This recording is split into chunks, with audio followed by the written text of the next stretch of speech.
예, 안녕하십니까. 장달령 변호사입니다. 이 방송은 요 사진과 관련한 이야기를 하겠습니다. 요 사진, 요 남자 누군지 에, 아십니까? 바로 이제 SK그룹 회장 최태원 회장이죠. 예, 최태원 회장이 뭐 선수들을 이렇게 격려하는 모습인데요. 바로 이제 핸드볼 선수죠. 핸드볼 선수. 핸드볼 여성 선수들을 격려하는 그런 모습입니다.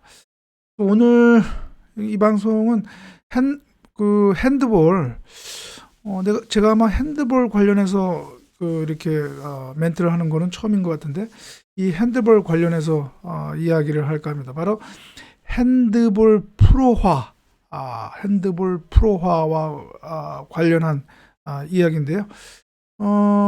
작년이죠. 작년 2022년 4월 달, 제가 4월 달로 기억하는데, 핸드볼 협회가 그 핸드볼 프로화 추진을 공식 발표했죠. 지금은 그 아마추어 경기 종목이죠. 핸드볼. 그래서 대한핸드볼협회가 대한체육회 회원 종목 단체로서 아마추어 우리나라 핸드볼을 관장하고 있습니다. 그런데 그 핸드볼 협회가 프로화를 추진한다는 얘기입니다. 프로화.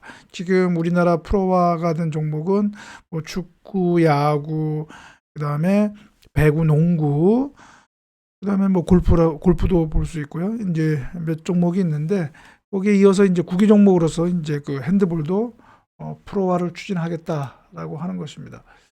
그런데 아무래도 좀 인기도 측면에서는 뭐 농구나 배구, 축구, 야구에 비하면 핸드볼이 조금 많이 떨어지죠. 그런데 이 핸드볼 협회가 이 프로화를 추진한다고 이렇게 이야기를 하는데, 거기에는 바로 이 최태원 회장, SK 그룹이 주도를 하고 있습니다. 그러니까 어쩌면 SK 그룹 회장, 그 최태원 회장의 어떻게 보면 결심에 따른 것 아닌가. 즉 최태원 회장의 해라고 해서 프로화가 추진되는 것 아닌가, 이렇게 생각이 드는데요. 최근에 이와 관련해서 여러분 보신 것처럼 그 핸드볼 협회 부회장의 인터뷰 기사가 스포츠조선에 이렇게 뭐 스페셜 인터뷰 해가지고 이렇게 나와 있는데요. 이제 결국은 2023 시즌, 2024 시즌부터 이제 프로리그로, 지금 기존에 그 핸드볼 코리아 리그가 있거든요.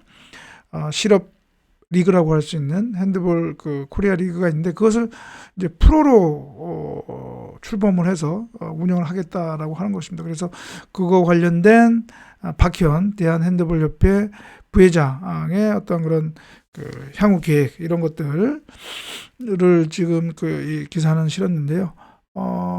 이 기사를 쭉 보면 조만간 그 핸드볼 프로리그를 관장하는 별도의 단체, 그러니까 뭐 프로 핸드볼 뭐 연맹, 이렇게, 물론 이제 그건 정식 명칭은 아니고요. 그런 이제 단체를 설립을 하고, 그다음에 기존에 지금 있는 팀들을 뭐 프로화하겠다라고 하는 그런 어떤 청사진 계획을 밝혔는데요. 이것과 관련해서 제가 이제 몇 가지 좀 어떻게 보면 약간 스포츠 거버넌스적인 측면, 그리고 또 법적인 측면에서 이 핸드볼 프로화가 어떤 의미를 갖고 있는지, 좀 더 구체적으로 말하면 최태원 회장에게는 어떤 의미를 갖는지, 그거를 제가 이야기를 하려고 합니다. 이 최태원 회장이 대한핸드볼협회 회장을 맡은 것은 2008년이죠. 2008년에 맡아서 지금까지 3기에 걸쳐서 지금 회장직을 수행하고 있는데요. 그동안은 뭐 SK가 이 핸드볼 협회를 맡아서 회장사가 돼서 대한핸드볼, 우리 한국의 핸드볼에 어떻게 보면 뭐 또 많은 또 일조를 했다, 이렇게 또 이렇게 평가할 수 있겠습니다. 국내 굴지의 대기업 그룹이 이런 어떻게 보면 또 한편에서는 비인기 종목이라고 하죠. 이 핸드볼 협회를 맡았다고 하는 것은 또 그것 자체만으로도 평가를 할 수가 있습니다. 이 최태원 회장이 물론 SK그룹이 이제 다 펜싱도 또 맡고 있는데 이 최태원 회장의 결정에 따른 것이라고 볼 수 있겠죠. 이 SK그룹이 핸드볼을 맡은 것이 왜 핸드볼을 최태원 회장이 이 회장에 취임을 했는지 그 배경에 대해서는 뭐 여러 가지 이야기가 있는데 뭐 최태원 회장의 개인적인 뭐 핸드볼에 대한 관심도 뭐 또 일부에서는 제기하고 있고요. 뭐 여러 가지가 얘기가 있지만 물론 뭐 아직 확인된 사항은 아니기 때문에 제가 뭐 단정해서 얘기할 수는 없고 아무튼 그동안에 쭉 이렇게 해왔는데 이제 그 프로화를 추진한다는 그 배경과 관련해서는 저는 이 점을 얘기하고 싶습니다. 뭐냐면 그 최태원 회장 및 SK가 이 핸드볼의 어떤 뭐 이것도 하나 사업이라고 볼 수 있으면 이 핸드볼 경기 사업을 계속 지배하려고 하는 것이다. 뭐 그런 의도인지 아닌지는 뭐 공식적으로 밝히진 않았지만 결과적인 측면에서는 그렇게 된다라고 하는 것이죠. 이게 왜냐하면 제가 조금 전에 얘기했지만 최태원 회장이 이제 3기째거든요. 회장직에. 일단 대한핸드볼협회 정관에 의하면 원칙은 연임, 회장은 연임밖에 할 수가 없습니다. 그러니까 3번 이상 연속해서 3번 이상을 할 수 없는데 다만 예외적으로 대한체육회 스포츠공정위원회 심의를 거쳐서 인정이 되면 계속 3번 이상 할 수는 있습니다. 그래서 지난번 할 때도 어떻게 보면 최태원 회장, 그러니까 선거는 해야 되거든요. 기본적으로 회장 선거는 해야 되는데 상대 후보자가 나오지 않아서 어떻게 보면 무투표 당선이 됐는데 그러나 그러한 상황이 계속 된다고 보장될 수는 없거든요. 왜냐하면 이런 한국 아마추어 엘리트 스포츠계의 어떤 또 그런 환경이 있거든요. 그래서 이게 다음번에는 이제 2024년까지거든요. 그러니까 이제 내년에 이제 선거가 있게 되죠. 내년 선거에서는 또 예를 들어서 다른 사람이 경쟁자로 나와서 또 선거에서 또 경쟁한다는 걸 또 그런 것도 예상될 수가 있고요. 다른 협회의 경우를 보더라도 뭐 국내 대기업 회장이 반드시 또 회장에 당선된다 이렇게 또 보기는 어렵거든요. 그러니까 그런 상황. 그러니까 SK그룹 및 최태원 회장이 이 핸드볼 이 조직을 계속해서 지배할 수 없다는 그런 또 가능성도 무시할 수 없기 때문에 그 다음에 또 제가 자세히 얘기할 수는 없겠지만 거버넌스 구조상 이 SK그룹 최태원 회장이 또 대한핸드볼 협회를 통해서 마음껏 자신이 구상한 대로 마음껏 그런 사업을 100%도 할 수 없는 것이 또 현실입니다. 구조가 그렇습니다.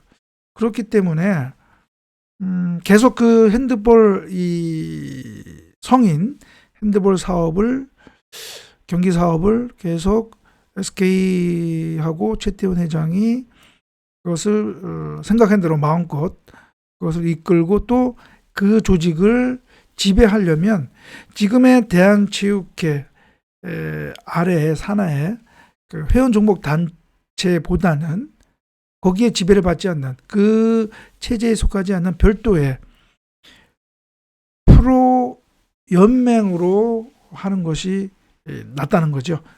그러면 새로운 새 판을 짜는 거니까 지금의 프로야구, 그다음에 KBO, 그다음에 K리그, KBL 또는 코보처럼 기존의 아마추어 쪽에 어떠한 그러한 한계 또는 뭐 어떤 그런 구조 속에서 영향을 받지 않고 마음껏 프로리그 사업을 할 수 있다는 거죠. 또 그 프로리그를 관장하는 또 조직을 또 좌지우지할 수 있다는 것이죠. 그런 점에서는 프로화가 어떻게 보면 필수적이다고 할 수밖에 없습니다.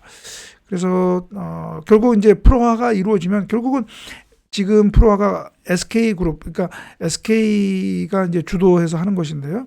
그러면 결국은 그 프로리그 및 그 프로리그를 관장하는 조직에 대한 SK 지배력은 계속 유지되고 또 지금보다도 또 강화될 수밖에 없는 것입니다. 그래서 결국은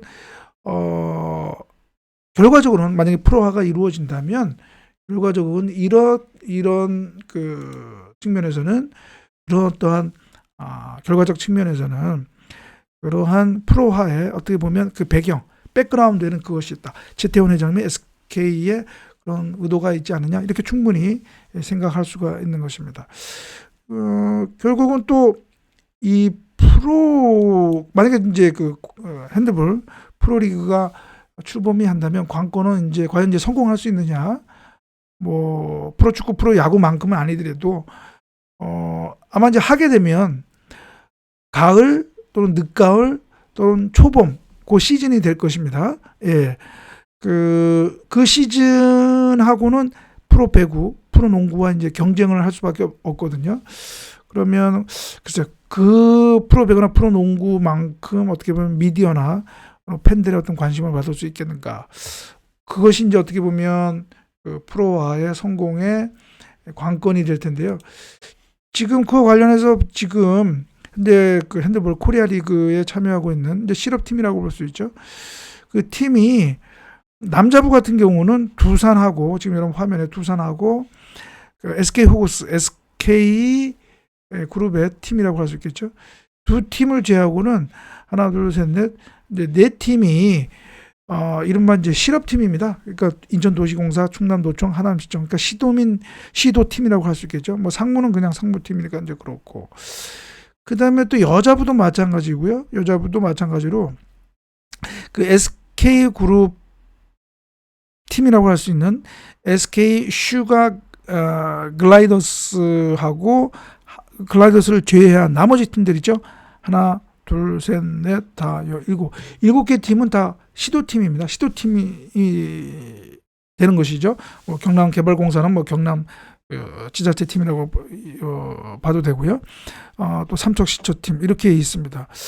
그러니까 어떻게 보면 지금 그 프로와 관련해서 문제될 수 있는 것이 뭐냐면 과연 그럼 이 지자체 팀이 핸드볼 팀이 프로화로 전환이 될 수 있느냐라고 하는 것이죠. 프로화가 전환이 돼야 되는데 그러면 지금의 시도 팀이 아닌 그 프로 팀으로 될 수 있느냐인데 물론 현행 스포츠산업진흥법상 지자체가 프로팀 창단에 출자 내지 출연할 수 있는 근거는 있습니다. 그렇기 때문에 각 지자체가 지자체장이 결정하고 그 다음에 시도의회의 승인을 얻으면 프로화로 전환이 되는 데는 큰 어려움은 없습니다. 그런데 문제는 과연 그 지역의 여론과 이 프로화가 되는 것에 대한 지역 민심, 지역 여론이 어떨지 그리고 시의회의 생각이 어떨지. 왜냐하면 출자 출연 또 그 팀을 유지하려면 만만치 않은 비용이 또 들거든요. 그렇기 때문에 과연 이것이 지자체에서 이것이 그 의회에서 승인을 할지 그것이 또 관건이 되겠고요. 또 하나는 지금 아까 그 언론 보도에는 이 프로화의 또 하나 그 견인 요소로서 스포츠 토토 종목으로 편입을 그 배팅 종목으로 편입을 시킬 계획을 갖고 있다라고 하는데 그게 그렇게 쉽지는 않습니다. 이 프로화 그러니까 배팅 종목에 편입시킨 것은 다양한 이해관계가 있기 때문에 그것은 쉽지는 않고요. 만약에 핸드볼을 해줬다 그러면 다른 뭐 바둑 또는 뭐 당구 이런 거는 또 그쪽에서 또 요구가 있을 거란 말이죠. 그럴 경우는 과연 어떻게 될 것인가라고 하는 문제. 그렇기 때문에 참 이게 쉽지는 않고요. 그 마지막으로 결국은 이제 관건은 프로배구, 프로농구 그 겨울 시즌에 하게 될 이 프로 핸드볼이 프로농구, 프로배구 얼마만큼의 미디어에 있어서의 그런 경쟁력을 갖고 있는지 그게 관건이 되지 않을까 싶습니다. 뭐 단순히 그렇게 크게 프로화로 출범되고 나서도 뭐 미디어 그리고 스포츠 팬의 그런 그 관심도가 인기도가 참여도가 뭐 지금과 뭐 크게 차이가 없다면 어떻게 보면 뭐 꼭 프로화의 어떤 그 실리는 없다라고 볼 수 있겠죠. 그럴 수가 있겠습니다. 그래서 이게 과연 핸드볼 프로화 어떻게 보면 최태원 회장의 결심에 따른 것이라고 볼 수 있는데요. 그것이 과연 핸드볼 프로화가 어떻게 출범을 할지 그리고 과연 출범을 했을 경우에는 하게 될지 뭐 통합 마케팅도 있습니다. 통합 마케팅 그러니까 각 구단의 마케팅 권리를 다 조직이 그 프로 핸드볼 리그를 관장하는 조직이 다 관장을 하는 그런 통합 마케팅 얘기도 있는데요. 미국 지금 프로스포츠에서 볼 수 있는 그런 통합 마케팅은 사실상 어렵고 지금 프로야구가 하는 어떻게 보면 라이센싱 머천다이징 그러니까 뭐 이런 유니폼이라든가 그런 뭐 기념품 같은 거 있잖아요. 그것을 이제 통합적으로 KBOP에서 하고 있는데 그 정도는 하지 않을까 이제 또 그런 생각이 들고요. 결국은 그것도 그 인기, 그 프로 핸드볼의 인기와 연계되는 거기 때문에 그것이 성공하려면 통합 마케팅이 성공하려면 그만한 인기가 나와야 되겠습니다. 예, 그래서 오늘은 핸드볼 프로화와 관련해서 그것이 최태원 회장의 결정에 따른 것이다라고 볼 수 있는데 그것이 어떤 배경에서 그런 프로화가 추진되고 있는지 그다음에 그 프로화와 관련한 어떤 그런 그 성공의 요소들 그런 그 관건 되는 그 사항들 그런 것들을 또 말씀을 드렸습니다. 예, 그러면 오늘 방송은 이것으로 마치고요. 다음 방송에서 뵙겠습니다. 감사합니다.